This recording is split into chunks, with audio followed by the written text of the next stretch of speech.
আসসালামু আলাইকুম ওরহমতুল্লাহি ওবরাকাতু। আলহামদুলিল্লাহ, আশা করি আপনারা সকলেই ভালো আছেন। দিনী আলোচনায় আপনাদের সবাইকে স্বাগতম।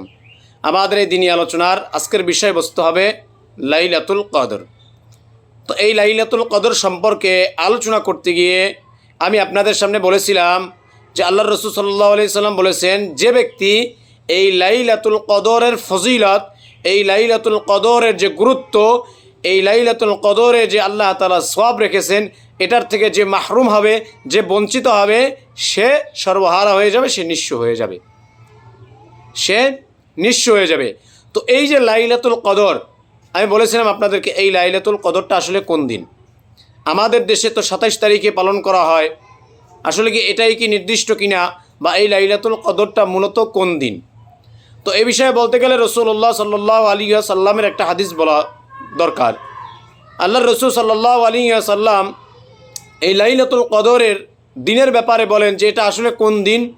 তো রাসূলুল্লাহ সাল্লাল্লাহু আলাইহি ওয়াসাল্লাম বলেন যে আল্লাহ পাক রব্বুল আলামিন প্রথম দিকে আমাকে এই লাইলাতুল কদর কোন দিন হবে এটাকে নির্দিষ্টভাবে আমাকে জানিয়ে দিয়েছিল। পরবর্তীতে আল্লাহ পাক রব্বুল আলামিন এটা আমাকে ভুলিয়ে দিয়েছে। এই আমাকে ভুলিয়ে দেওয়ার কারণে এখন তোমরা লাইলাতুল কদরটা রমজানের শেষ দশকের বেজর রাত্রিগুলোতে তোমরা অনুসন্ধান করো, তালাশ করো। রমজানের শেষ দশকের বেজর রাত্রিগুলোতে তোমরা অনুসন্ধান করো, তালাশ করো। অর্থাৎ 21-এর রাত্র, তারপরে 23-এর রাত্র, 25-এর রাত্র, 27-এর রাত্র, 29-এর রাত্র, এই বেজর রাত্রগুলোতে এটাকে তালাশ করতে হবে এবং এটাকে সেখান থেকে পেতে হলে এই তালাশ করে প্রত্যেক এই বেজর রাত্রগুলোতে ইবাদত করতে হবে। কারণ রাসূলুল্লাহ সাল্লাল্লাহু আলাইহি ওয়াসাল্লাম বলেন, ক্বালা রাসূলুল্লাহ সাল্লাল্লাহু আলাইহি ওয়াসাল্লাম তাহাররাউ লাইলাতাল কদরি ফিল আশরিল আওয়াখিরি মিন রমাদান। তোমরা লাইলাতুল কদরকে শেষ দশকে, রমজানের শেষ দশকে তোমরা তালাশ করো, অনুসন্ধান করো। তাহলে যদি আমাদেরকে এই ফজিলত পেতে হয়, যদি আমাদেরকে এই লাইলাতুল কদরটা, যেটা হাজার মাসের চেয়ে উত্তম, এই দিনটাকে যদি পেতে হয়, এই রাতটাকে যদি পেতে হয়, তাহলে অবশ্যই রমজানের শেষ দশকের বেজর রাতগুলোতে আমাদেরকে এটাকে অনুসন্ধান করতে হবে, তালাশ করতে হবে। আর এই তালাশ করার সবচাইতে সহজ পদ্ধতি হচ্ছে, সবচাইতে সুন্দর পদ্ধতি হচ্ছে এই রমজানের শেষ 10 দিনে এতেকাফ করা। এই রমজানের শেষ 10 দিনে এতেকাফ করা। কেন? যদি কোনো ব্যক্তি এই রমজানের শেষ 10 দিনে এতেকাফ করে, তাহলে সে অবশ্যই লাইলাতুল কদরটা পেয়েই যাবে ইনশাআল্লাহ।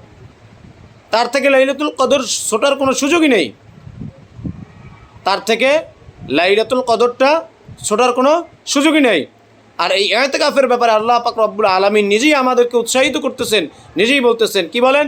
আল্লাহ তাআলা বলেন যে ওয়ালা তুবাশিরুহুন্না ওয়া আনতুম আকিফুনা ফিল মাসাজিদ।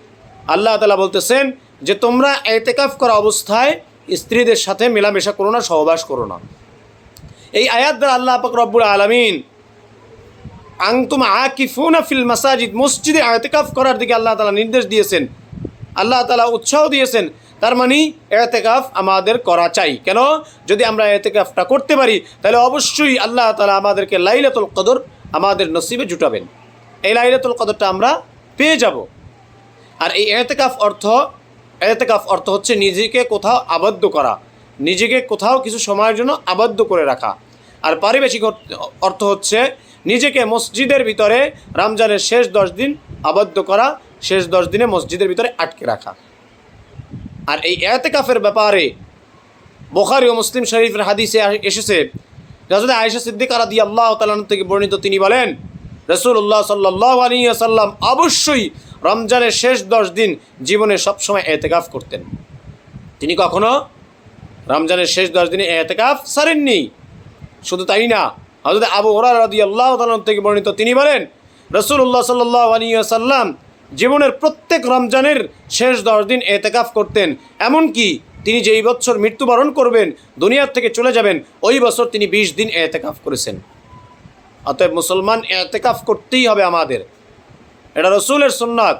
রাসূলুল্লাহ সাল্লাল্লাহু আলাইহি ওয়াসাল্লাম জীবনেও ইতিকাফ ছাড়েন নাই। অতএব আমাদেরকে ইতিকাফ করতে হবে। কেন ইতিকাফ করলে সবচেয়ে বড় লাভ হচ্ছে, সবচেয়ে বড় ফজিলত হচ্ছে যে আমরা লাইলাতুল কদরটা পেয়ে যাব। আর লাইলাতুল কদর পাওয়া মানে ওই রাত্রে একবার সুবহানাল্লাহ বললে 1000 বছর 1000 মাস যে আপনার সুবহানাল্লাহ বলে যে সওয়াব হবে, তার চাইতেও বেশি সওয়াব আল্লাহ তাআলা দান করবেন। সুবহানাল্লাহ। আর এই ইতিকাফ করার দ্বারা এই লাইলাতুল কদরটা খুঁজে পাওয়া অতি সহজ।